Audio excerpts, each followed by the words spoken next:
Hi, Julie Jones from SSB Performance, Smarter, Stronger, Better Mindset Training, here with this week's Mindset Made Simple Tip of the Week, brought to you by Game Day Sportswear. This week we're talking about what's in your head, and is it helping you perform better?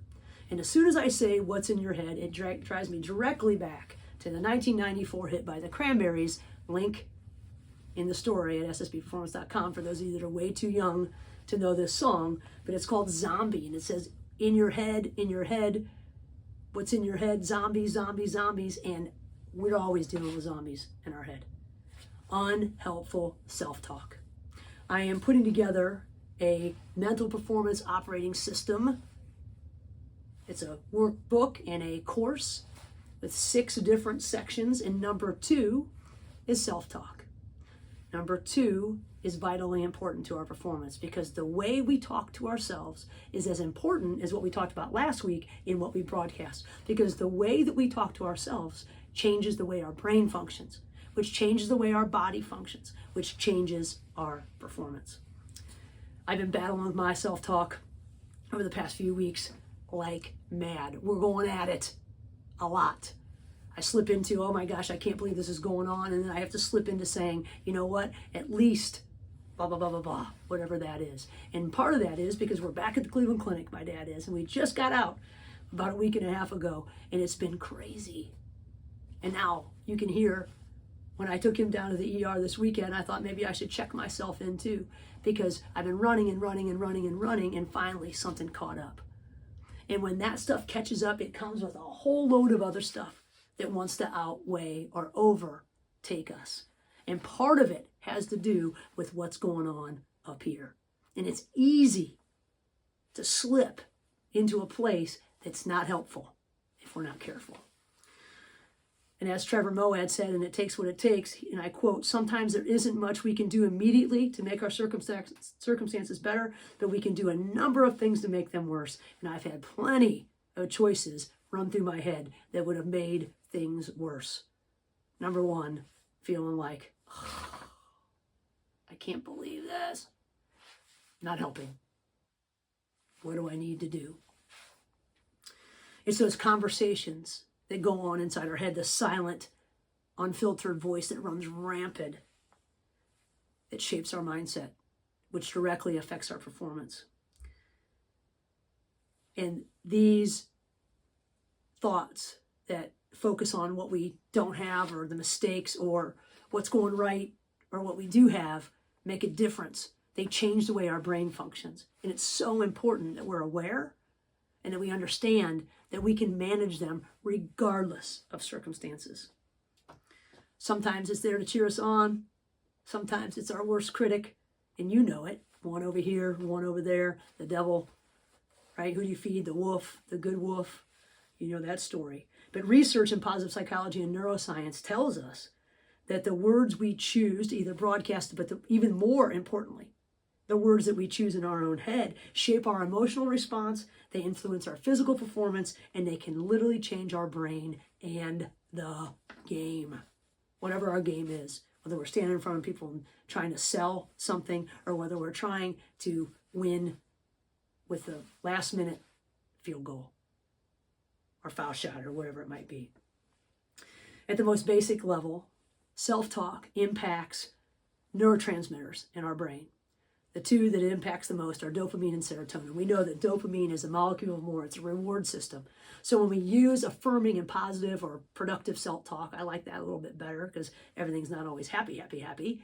But when we're in charge, when we're running the show, when we're listening, when we're talking instead of listening, that changes the dopamine in our brain. It makes us feel better. And then it can, if we let it, go into a loop so that we want to do that more. That's what dopamine does. It brings us back for more and more and more and more and more. It's not always easy, but that's the habit that we need to get into. And then you go on to the serotonin, and that is the molecule that helps us sort of emotionally chill, and it regulates our emotion. And it makes us then, because we get a bump in our serotonin, it makes us more calm and grounded, even in stressful situations. The next thing that it affects, excuse me, is it reduces cortisol. When we are in a stressful situation, the cortisol in our body goes up. And the words that we choose to use affect that. In fact, it can send us into a threat mode, and there our amygdala, which is like boom, boom, boom, something's chasing us, something's bad, something's not right. When we use certain words, negative self-talk, non-productive self-talk, it puts us into that fight or flight, threat. And we become overwhelmed with that when we engage in that self-criticism and that doubt. As quickly as that happens, we can sort of down-regulate the amygdala by changing the way that we're talking. We're building a new system, our new operating system with our self-talk, and it becomes more automatic and natural when our dopamine rises, when our serotonin rises, when our cortisol goes down, when we feel like we're in more control. Because when we're talking about what we want, or we're talking about what we have, or we're talking about what we can do, that makes us feel in more control. It settles our entire physiological system down, brain all the way down to the toes. What we say matters. And it's not only the chemicals that change. When we engage in productive and affirmative self-talk, it translates, the inner narrative, which shapes the way we interpret the things that go on around us. It goes from I can't to this is what I can try, this is what I'm going to do to see what I can do.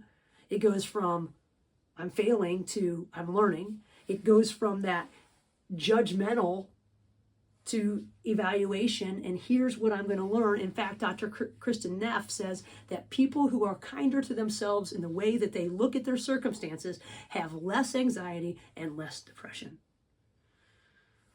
But how do we take advantage of these psychological benefits or these physiological benefits that come from changing the way that we talk? Well, I've got 3 options for you. Number 1, we can dive into Dr. Marty Seligman from University of Pennsylvania's disputation. A, B, C, D, E. A, what's your activating event? What's making you go there?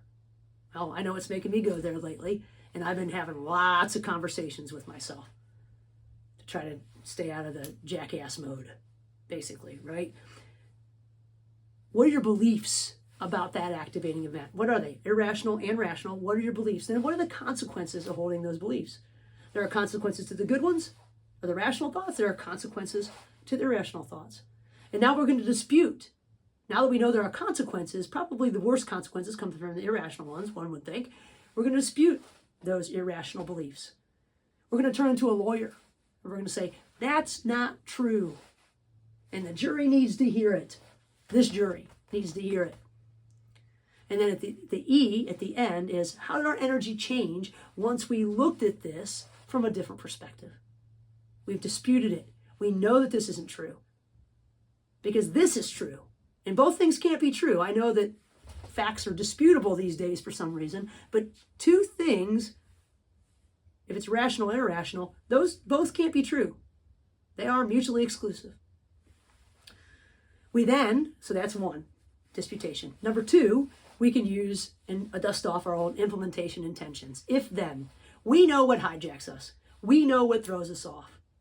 And since we don't control our thoughts, sometimes it's just better off to have a canned and planned procedure.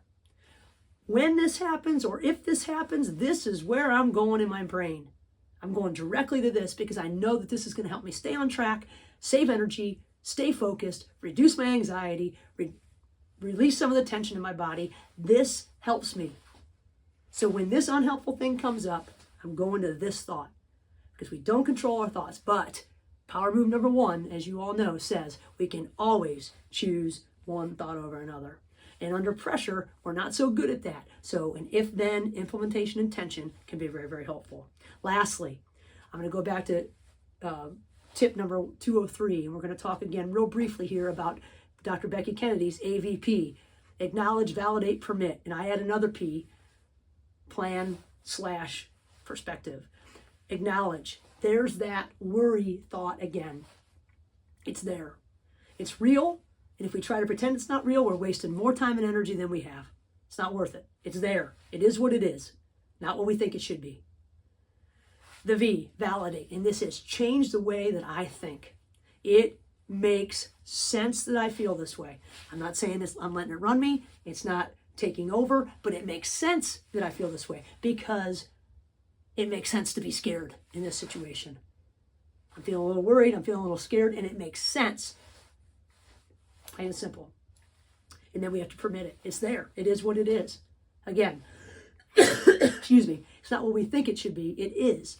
But I move one more P. I'm going to go to plan. Okay, where am I going now? Again, sort of like that implementation intention. Pop that in there. Or I've now changed my perspective. It makes sense. It is what it is.